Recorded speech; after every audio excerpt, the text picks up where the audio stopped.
नमस्कार, 5 की बात में आपका स्वागत है। मैं हूं अखिलेश शर्मा। दिल्ली सरकार के उप मुख्यमंत्री मनीष सिसोदिया के घर आज सुबह सीबीआई की टीम पहुंची। इसकी जानकारी उन्होंने खुद ही ट्वीट में दी। मनीष सिसोदिया ने अपने ट्वीट के जरिए कहा कि दिल्ली सरकार को शिक्षा और स्वास्थ्य क्षेत्र में अच्छे काम करने से रोका जा रहा है। इसके बाद दिन भर राजनीतिक गतिविधियां चलती रहीं, जो आपने शुरू में देखा। हालांकि सीबीआई के अधिकारियों के मुताबिक कुल 21 जगहों पर सीबीआई के छापे हैं जो लगातार चल रहे हैं। ये छापा एक्साइज विभाग के कई अफसरों और शराब कारोबारियों का भी चल रहा है। आबकारी पॉलिसी को लेकर चल रहे इस छापों में मनीष सिसोदिया के अलावा 3 अन्य पब्लिक सर्वेंट शामिल हैं, बाकी अन्य लोग हैं। इसी बीच दिल्ली के मुख्यमंत्री अरविंद केजरीवाल ने इस सीबीआई छापे की निंदा की। उन्होंने कहा कि जिस दिन विदेशी अखबार में दिल्ली की शिक्षा व्यवस्था की तारीफ की गई, उसी दिन इस सीबीआई दिल्ली के उप मुख्यमंत्री के आवास पर छापा मार रही है। वहीं बीजेपी ने तो न्यूयॉर्क टाइम्स की खबर पर ही सवाल उठा दिया।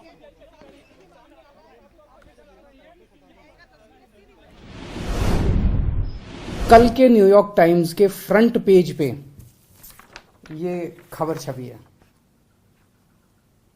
दुनिया के सबसे शक्तिशाली देश के सबसे बड़े अखबार के फ्रंट पेज पे ये दिल्ली के शिक्षा मॉडल पे खबर छपी है और इस खबर में लिखा हुआ है कि दिल्ली के अंदर, भारत में दिल्ली के अंदर शिक्षा क्रांति हो रही है। दिल्ली के सरकारी स्कूल बहुत शानदार हो गए हैं। दिल्ली के सरकारी स्कूलों में अब लोग अपने बच्चों को प्राइवेट स्कूलों से नाम कटा कटा के दिल्ली के सरकारी स्कूलों में भर्ती करा रहे हैं और दिल्ली के सरकारी स्कूलों में पढ़ने वाले गरीब बच्चे अपना अच्छा करियर बना बना के अपने अपने परिवारों की गरीबी दूर कर रहे हैं। मैं एक सवाल पूछना चाहता हूं कि अगर एक दिन में 2 खबर 2 अखबारों में लगती है और दोनों में सेम ही फोटो लगती है और वर्ड टू वर्ड सेम लिखा जाता है, तो वो क्या होगा? क्या वो जेन्युइन होगी न्यूज?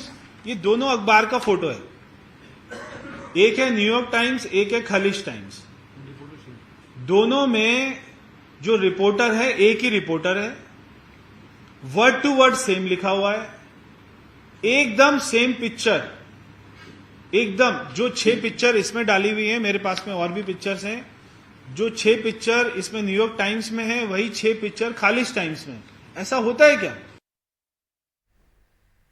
न्यूयॉर्क टाइम्स की खबर को पेड न्यूज बताने पर आम आदमी पार्टी ने पलटवार किया। आम आदमी पार्टी के प्रवक्ता सौरभ भारद्वाज ने बीजेपी पर तंज कसते हुए कहा कि जितना दिमाग है उतनी ही सोच। जो आर्टिकल न्यूयॉर्क टाइम्स के अंदर छपा है पहले पेज पे, वो आर्टिकल एक खलीज टाइम्स करके यूएई के अंदर एक अखबार छपता है, उसके अंदर भी वो आर्टिकल छपा है।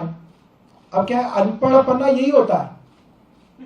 इन्हें मालूम ही नहीं है कि अब एएनआई की कोई न्यूज है या पीटीआई की कोई न्यूज है, और पीटीआई की न्यूज जो है वो टाइम्स ऑफ इंडिया में छप गई और हिंदुस्तान टाइम्स में छप गई और एक्सप्रेस में छप गई और हैदराबाद के अंदर डेक्कन क्रॉनिकल के अंदर छप गई।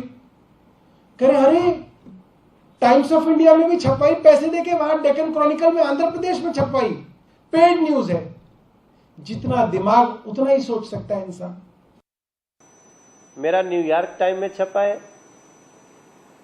वो जरा पढ़ो। मेरा ये स्वास्थ्य नीति है। अरे भाई, ये जो सीबीआई की इंक्वायरी हो रही है, सीबीआई की रेड शराब नीति पे है।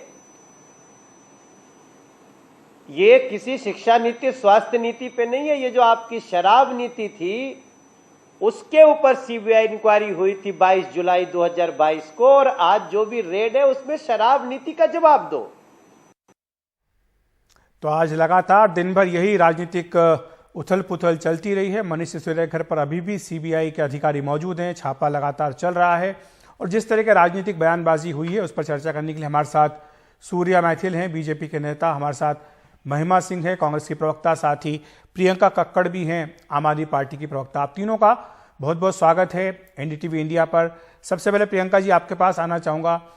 हम सुबह से सुन रहे हैं आम आदमी पार्टी के नेताओं को, वो चाहे न्यूयॉर्क टाइम्स के अखबार में जो खबर छपी उसकी बात करें, 2024 के लोकसभा चुनाव की बात करें, या फिर वो ये कहें कि बीजेपी आम आदमी पार्टी से डर गई है, लेकिन जो आबकारी नीति है जिसे लेकर ये कार्रवाई सीबीआई की ओर से की जा रही है, इस पर अभी तक हमने सुना नहीं है कि जो नीति थी वो सही थी, गलत थी, उससे सरकार को फायदा हुआ, नुकसान हुआ, और अगर सीबीआई अपनी ओर से कार्रवाई करी तो सही है या गलत है?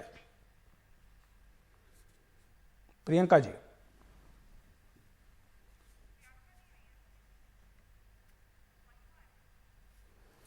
तो प्रियंका कक्कड़ हमारे साथ जुड़ेंगी, आम आदमी पार्टी की प्रवक्ता, थोड़ी देर में। लेकिन महिमा सिंह हमारे साथ हैं, सूर्य मैथिल हमारे साथ हैं। सूर्य जी, ये जो बात कही जा रही है आम आदमी पार्टी की ओर से कि बीजेपी डर गई है, यही कारण है कि सीबीआई हो या फिर अन्य जांच एजेंसियां हैं, इनका दुरुपयोग किया जा रहा है।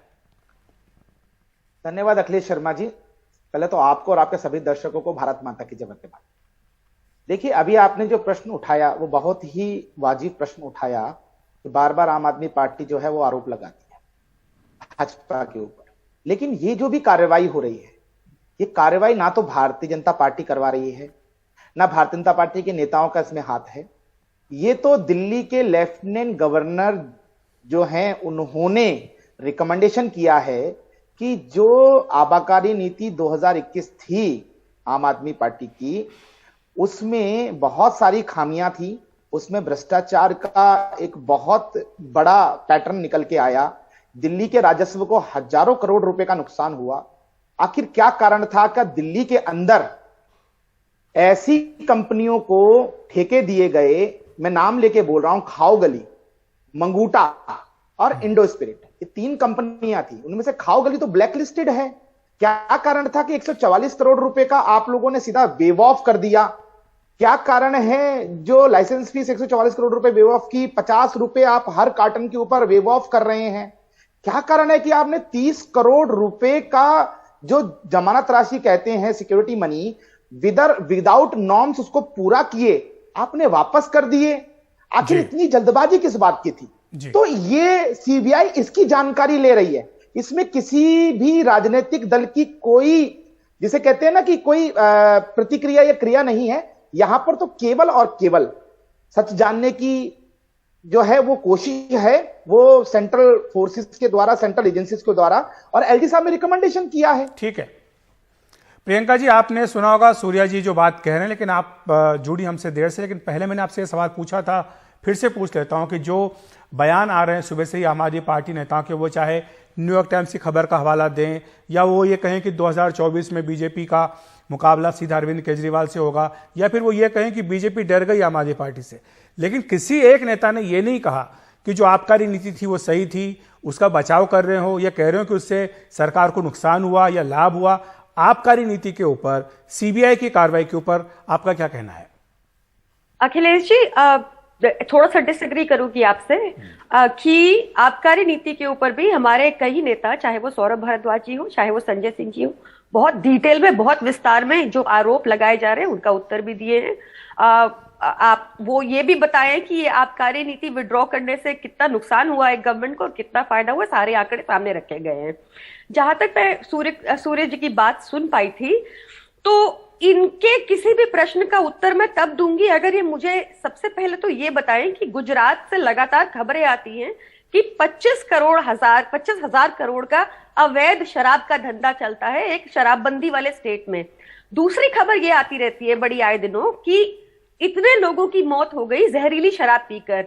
वहां पे सीबीआई या ईडी या पुलिस, इनकी आंखें बंद है सूर्य जी, वहां तो आप ही की पुलिस है, वहां पर सीबीआई ईडी की रेड क्यों नहीं हो रही? पहला क्वेश्चन मेरा आपसे है। दूसरा, लेकिन आज तो कार्रवाई यहां दिल्ली में हुई है सीबीआई की, खबर तो आज इसकी हो रही है, इस पर सवाल पूछा गया, आप गुजरात चली गई। अखिलेश जी, क्यों नहीं जाऊंगी? क्योंकि आप ये तो सब किसी से भी नहीं छुपा कि इंस्टीट्यूशंस जो हैं करंटली वो मिसयूज की जा रही हैं, और हमारे आम आदमी पार्टी नेता के अगेंस्ट तो स्पेशली कब से मिसयूज की जा रही हैं। सोमनाथ भारती जी के तो कुत्ते को भी पुलिस स्टेशन बुला लिया गया था, इस तरह की कार्रवाई हमने देखी थी। और अब भी आप देखेंगे लगातार क्या हो रहा है कि मेहुल चौकसी हो या अपना नीरव भाई मोदी हो या ललित मोदी हो, सब वेकेशन फोटोज डालते हैं, पर हमारे बीजेपी को, ईडी को, सीबीआई को, किसी को वो वेकेशन पिक्चर्स दिख नहीं रही है, किसी को नहीं ढूंढ पा रहे वो। ठीक है प्रियंका जी, हमारे साथ महिमा जी भी है, बहुत धैर्य के साथ सुन रही है, कांग्रेस की प्रवक्ता है। महिमा जी, आप तो अमूमन आपकी पार्टी कहते आए हैं कि जो जांच एजेंसियां हैं, सीबीआई हो, ईडी हो, इनका दुरुपयोग किया जा रहा है केंद्र सरकार की ओर से, लेकिन क्या कारण है कि आज कांग्रेस पार्टी ने सीबीआई के इस छापे का स्वागत किया है? मैं तो नहीं समझती कि स्वागत किया है। आज भी कहा है कि हमने मांग की थी, आपके पार्टी की ओर से बयान है कि हमारी ओर से मांग की गई थी कि इसकी सीबीआई जांच होनी चाहिए। देखिए, एक बात है, एक शब्द में मैं कांग्रेस पार्टी के सभी एक्शंस को समाहित मानती हूँ, वो है राइचियसनेस, वो है न्यायप्रियता के तरह से उसी के को केंद्र में रखते हुए पवन खेड़ा जी ने ट्वीट भी किया है, बयान भी दिया है। उन्होंने ये कहा है कि आज जो है एजेंसियों का हवाला, दुरुपयोग का हवाला देकर जो लोग ईमानदारी से काम कर रहे हैं वो तो झांसे में आ जाते हैं, लेकिन जो लोग दुरुपयोग कर रहे हैं, जो लोग वाकई गैर कानूनी काम कर रहे हैं, वो बच के निकल जाते हैं। और उसमें बीजेपी के नेताओं की एक लंबी फेहरिस्त है। आम आदमी पार्टी के ऊपर आज जो है वो ये वेंडेटा पॉलिटिक्स आ पहुंची है। कांग्रेस तो इसके साथ जूझ रही है। दुख की बात यह है कि जब जब कांग्रेस के ऊपर ये हुआ, या राहुल गांधी जी या सोनिया गांधी जी के ऊपर या नेशनल हेराल्ड केस में जांच पड़ताल हुई, शिनाख्त हुई, तब कभी हमने नहीं देखा कि किसी ने आकर के या दूसरी पार्टियों ने अभी हाल ही में ये सहयोग दिया। लेकिन आम आदमी पार्टी अपनी तरह से काम कर रही है। उसमें गैर कानूनी है, कानूनी है, वो तो साबित होगा जांच से। जैसे हम लोगों ने जांच में सहयोग किया है पूरी तरह से, उसी तरह से आम आदमी पार्टी इस मुद्दे पर आपकी पार्टी का क्या स्टैंड है? जो आबकारी नीति रही आम आदमी पार्टी की, जिसको लेकर के चीफ सेक्रेटरी ने एलजी को रिपोर्ट दी, एलजी ने सीबीआई जांच की सिफारिश की, बाद में इसको आम आदमी पार्टी सरकार ने रद्द कर दिया। 7 अगस्त को मनीष सिसोदिया कहते हैं कि अनिल बैजल जो पूर्व एलजी थे वो इसके लिए जिम्मेदार थे। इस पूरे मामले पर आपकी पार्टी का क्या कहना है?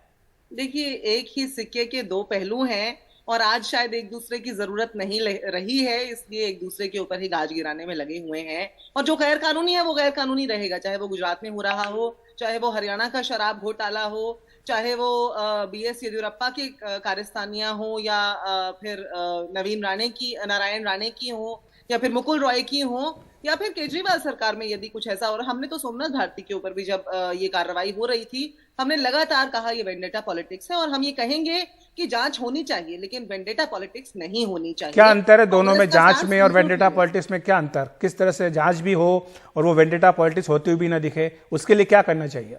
देखिए, जांच अखिलेश जी, कांग्रेस पार्टी के मामले में जो हुई 2013 की एक एफआईआर है। 8 साल बाद अचानक से भाजपा को याद आ जाता है, लेकिन गुजरात के अंदर जो कुछ भी होता है वो नजर नहीं आता है। वो चाहे वो गैर कानूनी ड्रग्स का मामला हो, या गैर कानूनी मिलावटी शराब का मामला हो, या अयोध्या के अंदर अवैध भूमि व्यापार का मामला हो, जिसमें उनके अपने मेयर, उनके अपने नेता, उनके अपने विधायक उसके अंदर हैंड इन ग्लव हैं, या फिर वो हरियाणा के अंदर शराब घोटाला का मामला हो। मैंने ये सारे नाम पहले ही गिनाए। देखिए, वेंडेटा पॉलिटिक्स तब नहीं होगी और जांच तब सुचारू रूप से मानी जाएगी जब सभी जगह बराबर तरीके से, और पिछले 8 साल से भाजपा सत्ता में है, बराबर तरीके से भ्रष्टाचारियों के ऊपर जांच की जाए सभी जगह। सूर्य जी कुछ कहना चाहते हैं? सूर्य जी, आपने सुना दोनों को, महिमा जी को, प्रियंका जी को, गुजरात को लेकर सवाल उठ रहे हैं। इसके अलावा जहां जहां बीजेपी का शासन है उसे लेकर के सवाल उठ रहे हैं। सीधे तौर पर यह आरोप लगाया जा रहा है कि जो आपके साथ है वो पाक साफ है और जो आपके खिलाफ खड़ा है वो दोषी है। इस मानसिकता के साथ बीजेपी कार्रवाई करती है और इसीलिए चुन चुन करके अपने राजनीतिक विरोधियों को निशाने पर ले रही है। धन्यवाद अखिलेश जी। मैंने आम आदमी पार्टी की मेरी बहन को भी सुना और कांग्रेस की मेरी बहन को भी सुना, और बहुत ही धैर्य से मैंने सुना है, तो आशा करता हूं मेरे को भी उत्तर देने का मौका मिलेगा। जी देखिए, अभी जैसे गुजरात का विषय ले आई हमारी आम आदमी पार्टी के जो प्रवक्ता हैं, यहां पर विषय जो है उस विषय से भटकाने की कोशिश आम आदमी पार्टी के प्रवक्ता ने की कि भैया देखिए वहां पर 25,000 करोड़ रुपए का जी अवैध शराब का घोटाला है। मैं इनसे पूछना चाहता हूं, ये मुझे तथ्य दें कि आखिर आपको ये आंकड़ा कहां से मिला, या फिर ये वही वाला काम हो गया, ना खाता ना बही, केजरीवाल जी जो कह देंगे वही सही। इनके पास कोई आंकड़े नहीं है, ये अपनी चोरी छुपाने के लिए केवल मैनिपुलेशंस कर रहे हैं। इन्होंने दिल्ली के राजस्व को कम से कम मोर देन 15,000 करोड़ रुपए से ज्यादा का घोटाला इन्होंने नुकसान किया है। भारतीय जनता पार्टी जिस दिन से ये लिकर पॉलिसी लागू हुई दिल्ली में, तभी से हम बोल रहे थे, एजिटेशन कर रहे थे।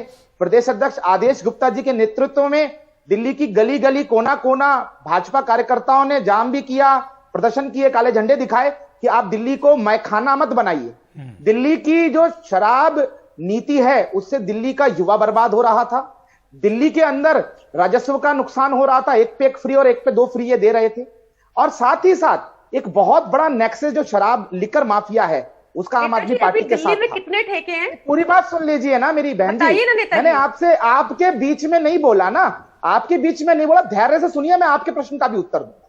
ठीक है। तो उसके बाद होता क्या है, जब एलजी साहब ने फाइल मंगवाई, भाजपा ने इसके खिलाफ प्रदर्शन किया, तो वहां पर एलजी साहब ने रिकमेंड कर दिया सीबीआई इंक्वायरी। अब ये डर क्यों रहे हैं? ये डर इसलिए रहे हैं क्योंकि इन्होंने उसमें घोटाला किया है। 144 करोड़ रुपया इन्होंने किस आधार पर वेव ऑफ किया दिल्ली की जनता का राजस्व को? इन्होंने किस आधार पर, किस कैबिनेट नोट के ठीक है सूर्य जी, अब प्रियंका जी को जवाब दे लेने दीजिए। पर पैकेट, एक सेकंड, सिर्फ 20 सेकंड और, सिर्फ 20 सेकंड और। इन्होंने पर पैकेट, इन्होंने पर जो कार्टल है 50 रुपए क्यों इन्होंने डिस्काउंट दिया? साथ ही साथ इन्होंने पूछा ना कि कितनी दुकानें थी, तो 850 दुकानें आप सुन लीजिए, 850 दुकानें आप लोगों ने नई पॉलिसी में लागू की, और उनमें से जो कि एमसीडी के नॉर्म्स और फायर के नॉर्म्स नहीं पूरी कर रही थी, जिस वजह से दिल्ली की नगर निगम ने उनको सील किया, क्योंकि वो कभी हॉस्पिटल के पास थी, कभी मंदिर के पास थी, किसी सरकारी स्कूल के पास थी। सूर्य जी आधार पर नहीं, सूर्य जी आपकी बात हो गई, आपकी बात सुन ली हमने, हमारे पास समय कम है, हमारे पास समय कम है। प्रियंका जी आप जवाब दे लीजिए, लेकिन साथ साथ जो मेरे प्रश्न भी हैं इस एक्साइज पॉलिसी को लेकर के कि बिक्री बढ़ी लेकिन राजस्व घटा, ये कैसे हुआ? और सही बात तो ये कि पहले आप ये कहते रहे कि इससे राजस्व का फायदा हुआ दिल्ली सरकार को, बाद में आप कहते रहे कि नुकसान हुआ। इन सवालों का जवाब कब मिलेगा? अखिलेश जी बहुत सिंप्लीफाई करके आंसर दे देती हूँ क्योंकि टाइम कम है। पहले गवर्नमेंट को जो फीस जाती थी वो कम थी, और इस बार गवर्नमेंट को फीस जो जाती थी वो ज्यादा है। और साथ में जो इन्होंने बताया 140 करोड़ का घोटाला या ये कह रहे हैं 144 करोड़। सुनिए सिक्योरिटी डिपॉजिट नाम की एक चीज होती है, जिन लोगों को ऑक्शन में जो फेल हो गए, नहीं मिला था, उनका सिक्योरिटी डिपॉजिट रिटर्न हुआ। आप ये अमाउंट भी इसमें जोड़ रहे हैं। प्रियंका जी 144 करोड़ आपने किस आधार पर? अब इन्हें बात अपनी पूरी करने दीजिए सूर्य जी। सूर्य जी आप बोल रहे थे वो नहीं बोली, वो बहुत शांति से सुनती रही है। आप इन्हें अपनी बात पूरी करने दीजिए। जी प्रियंका जी। पूछूंगी कि गुजरात में इतने लोगों की मौत हो गई जहरीली शराब से, आपने इंक्वायरी क्यों नहीं की? फिर मैं डाइग्रेस करके ये पूछूंगी कि रोहिंग्या को ईडब्ल्यूएस फ्लैट दे रहे थे, अब आप रोहिंग्या आपने दिए, ईडब्ल्यूएस फ्लैट की रिकमेंडेशन आपने की है। आज हमारा बहस का विषय तो आपका नीति है प्रियंका जी, आप कहाँ रोहिंग्या पर पहुंच गए? आप लोग दिल्ली की हर विधानसभा क्षेत्र में रोहिंग्याओं को बसा रहे हैं, 10-10 हजार रुपए उनको दे रहे हैं, पानी का टैंकर प्रोवाइड कर रहे हैं, अनाज के कूपन दे रहे हैं, उनको पेंशन मांग रहे हैं। आप क्या बात कर रही हैं? अवैध रूप से घुसपैठिए रोहिंग्याओं को दिल्ली में बसाने का काम आम आदमी पार्टी कर रही है, आम आदमी पार्टी के कार्यकर्ता कर रहे हैं, अमानुल्लाह खान कर रहे हैं, और आप हम पे डाल रही हैं। दिल्ली के राजस्व का घोटाला आपने किया, उसके ऊपर जांच हो रही है, आपको डरने की आवश्यकता नहीं है। यदि आपने घोटाला नहीं किया तो आप डर क्यों रहे हैं? आप परेशान क्यों? सारे छूट जाते हैं हमारे, लगातार ये भी छूट जाएंगे। कौन सा आपने पकड़ लिया? सारे 22 बड़ी होते हैं। आप सिर्फ ये चाहते हैं। सूर्य जी बात पूरी करने दीजिए। आपने अभी तक आप ये अपने यहाँ पर बैठा रखा है मंत्री बनाकर, ये आपकी नैतिकता है। जहाँ अरविंद केजरीवाल की पॉपुलैरिटी बढ़ गई है, गांव-गांव में उनका नाम पहुंच गया है, पॉपुलैरिटी बढ़ गई है, पॉपुलैरिटी बढ़ गई है, उससे आपको डर है, तथ्यों पे बात उसके लिए आप ये प्लांट करते हैं। 44 करोड़ रुपया किस आधार पर आपने दिल्ली की जनता का माफ किया? किस आधार पर 30 करोड़ रुपया आपने वापस कर दिया बिगड़ जमानत राशि के? किस आधार पर किया आपने? 50 रुपए आपने पर क्वार्टर, इसलिए आपने वेवॉफ किया। सुनते क्यों नहीं? एलिगेशन लगाए तो एलिगेशन लगा के भाग जाएंगे। तथ्यों पे बात कीजिए, एलिगेशन लगा के भाग जाएंगे। बात सुन लेते हैं। आप तथ्यों पे बात कीजिए, आप गुजरात में जाइए, दिल्ली की बात कीजिए। सूर्य जी आपने अपनी बात रख ली, आपने जो आरोप लगाए इसका जवाब प्रियंका जी दे रही है। जी प्रियंका जी आप अपनी बात रखें। जी प्रियंका जी, बाकी सारी पार्टियां भी उनके जैसी हैं। प्रियंका जी आप अपनी बात रखें। और करप्ट पार्टी हैं आप। जी प्रियंका जी आप सर्टिफिकेट मत बांटिए। सूर्य जी प्रियंका जी को बोलने दीजिए, आपको पूरा समय मिला है, आपने अपनी बात रखी, कई आरोप लगाए, आरोपों का जवाब देने देते नहीं है, चिल्ला चिल्ला के झूठे आरोप भाग लेते हैं। प्रियंका जी अपनी बात रखें। तो Akhilesh ji coming back to this, मैं इतना ही कह रही थी कि 2-3 चीजें हुई। एक तो सिक्योरिटी डिपॉजिट वापस किया गया उन लोगों का जिनको अलॉटमेंट नहीं हुआ, जिनको ऑक्शन नहीं हुआ।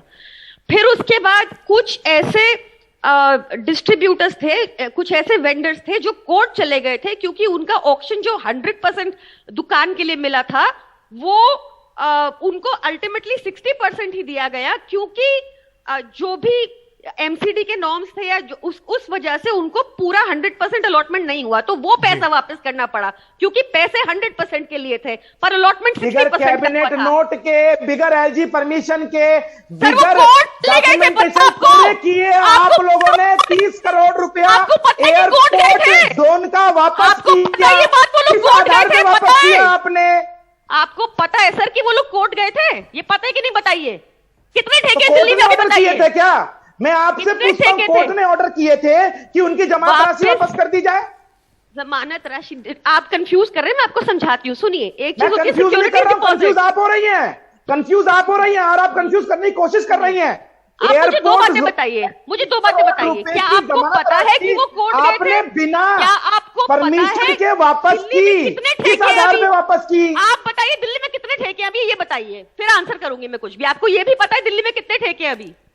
मैंने आपको बता दिया, 850 ठेके अरविंद केजरीवाल की सरकार ने खोले। हर वार्ड के अंदर 3 से 4 ठेके खोले आप लोगों ने, एक नंबर लेकिन की एमसीडी झूठा के पार्टी है नॉर्म्स बीजेपी। पूरे नहीं 250 हुए, ठेके दिल्ली में आज। इसलिए वो ठेके सील हुए 250 हैं। बहरहाल मुझे आप दोनों को रोकना पड़ेगा, मेरे पास समय इतना ही है रोकने 5 की ही बात नहीं में इस हुए। बहस के लिए, क्योंकि जिस तरह की गर्मी इस बहस में दिख रही है वैसी गर्मी आज पूरे दिन दिखाई दी है। जब आम आदमी पार्टी के नेता एक प्रेस कॉन्फ्रेंस करते थे, बीजेपी के नेता उसका जवाब देने के लिए दूसरी प्रेस कॉन्फ्रेंस करते थे। आज दिन भर प्रेस कॉन्फ्रेंसेस का सिलसिला चला है, एक दूसरे के ऊपर हमला करते रहे आक्रामक अंदाज में, काफी तीखे तेवर में। जो बहस आपने भी देखी है ठीक वैसा ही नजारा आज दिल्ली में रहा है। फिलहाल 5 की बात में हमें ब्रेक ले रहे हैं, लेकिन ब्रेक के बाद भी इस खबर पर बने रहेंगे। देखेंगे आम आदमी पार्टी के सांसद संजय सिंह ने क्या कहा है पीएम नरेंद्र मोदी के बारे में।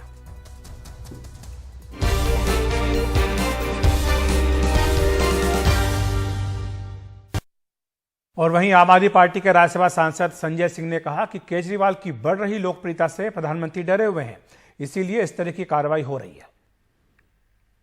नरेंद्र मोदी जी को रात में नींद नहीं आती, उनको सिर्फ एक ही चिंता लगी रहती है कि कैसे केजरीवाल को रोकना है, कैसे शिक्षा मॉडल को रोकना है, कैसे स्वास्थ्य को मॉडल को रोकना है। लेकिन मोदी जी, मैं आपको बताना चाहता हूं, ना अब केजरीवाल आपसे रुकने वाले हैं, ना शिक्षा का मॉडल रुकने वाला है और ना ही स्वास्थ्य का मॉडल रुकने वाला है। वहीं दिल्ली बीजेपी के अध्यक्ष आदेश गुप्ता ने आरोप लगाया कि पंजाब चुनाव से पहले आम आदमी पार्टी और शराब माफिया में डील हुई थी। लोग तो ये कह रहे हैं कि शराब नीति इसलिए आनन फानन में लाए थे क्योंकि पंजाब में चुनाव हुआ और पंजाब के चुनाव से पहले शराब माफिया और आम आदमी पार्टी की बहुत बड़ी डील हुई थी। और वो डील यही थी, डील ये थी कि तुम हमें फायदा पहुंचाओगे तो हम भी आपको पंजाब के अंदर आम आदमी पार्टी के चुनाव में मदद करेंगे। जिस रेवेन्यू की बढ़ने की बात ये कह रहे थे, मैं आज अरविंद केजरीवाल से पूछना चाहता हूं कि आपको जनता ने स्वच्छ पानी के लिए बिठाया था, आपको जनता ने इक्वल डिस्ट्रीब्यूशन ऑफ वाटर के लिए बिठाया था कि सिसोदिया जी तो इक्वल डिस्ट्रीब्यूशन ऑफ शराब की बात कर रहे हैं। 250 दुकानों से बढ़ाकर 850 दुकानें खोल दी। आप सोचिए कि शराब माफिया के ऊपर इतने मेहरबान थे कि जहां जहां महिलाओं ने प्रदर्शन किए कि ये हमारे इलाके की दुकान है, इसको बंद कर दीजिए, वहां बाउंसर से, केजरीवाल के बाउंसर थे, वो बाउंसर से गुंडों से उन महिलाओं को पिटवाया गया।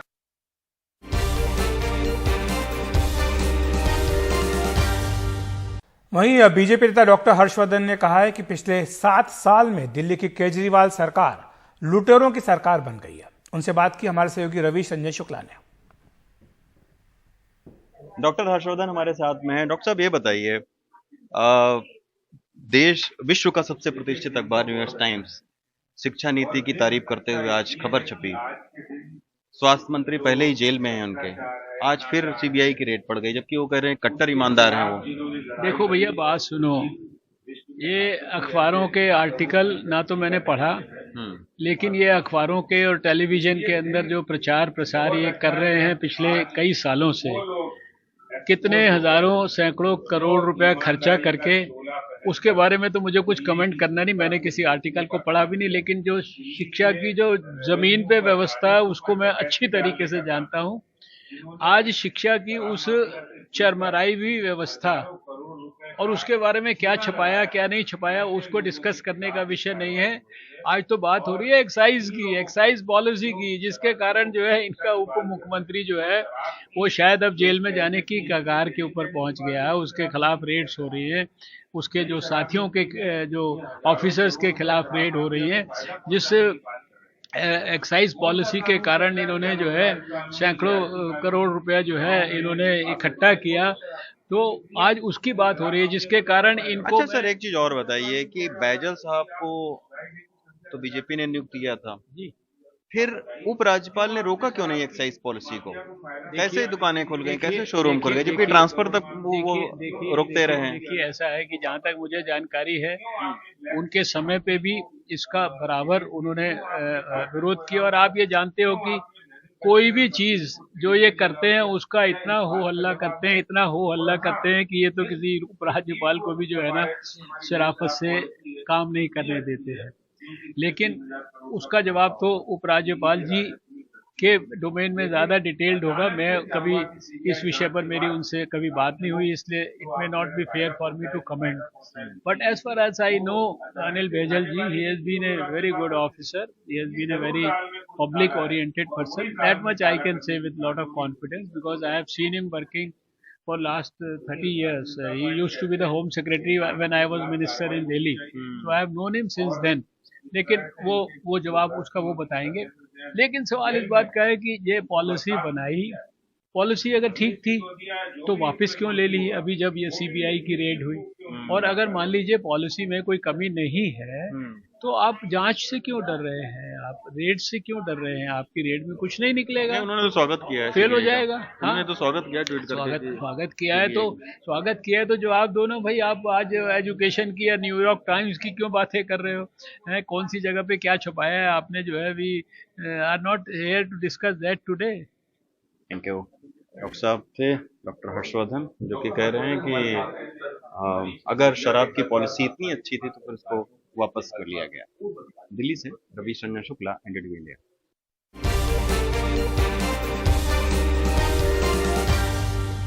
तो इस समय एक बड़ी खबर आ रही है मनीष सिसोदिया को लेकर। हमारे सहयोगी मुकेश सेंगर ने जानकारी दी है कि सीबीआई ने जो एफआईआर की है इस मामले में 2 दिन पहले ही एफआईआर दर्ज की गई है और इसमें दिल्ली के उप मुख्यमंत्री मनीष सिसोदिया को आरोपी नंबर 1 बनाया गया है। प्रिवेंशन ऑफ करप्शन एक्ट के तहत ये एफआईआर की गई है जिसमें कि कई गंभीर आरोप लगाए गए हैं, जिसमें कि आपराधिक षड्यंत्र का आरोप भी है। मुकेश, 22 जुलाई को दिल्ली के उपराज्यपाल जो है वो सीबीआई जांच की सिफारिश करते हैं। 23 तारीख को सीबीआई के पास ये सूचना पहुंचती है। 17 अगस्त को सीबीआई ये एफआईआर दर्ज करती है और इसके बाद आज सिसोदिया के घर पे छापे मारे जाते हैं। जिस तरह के आरोप लगाए गए हैं, जिन धाराओं के तहत, कितने गंभीर हैं और क्या इनके बाद सिसोदिया की गिरफ्तारी भी हो सकती है? मुकेश।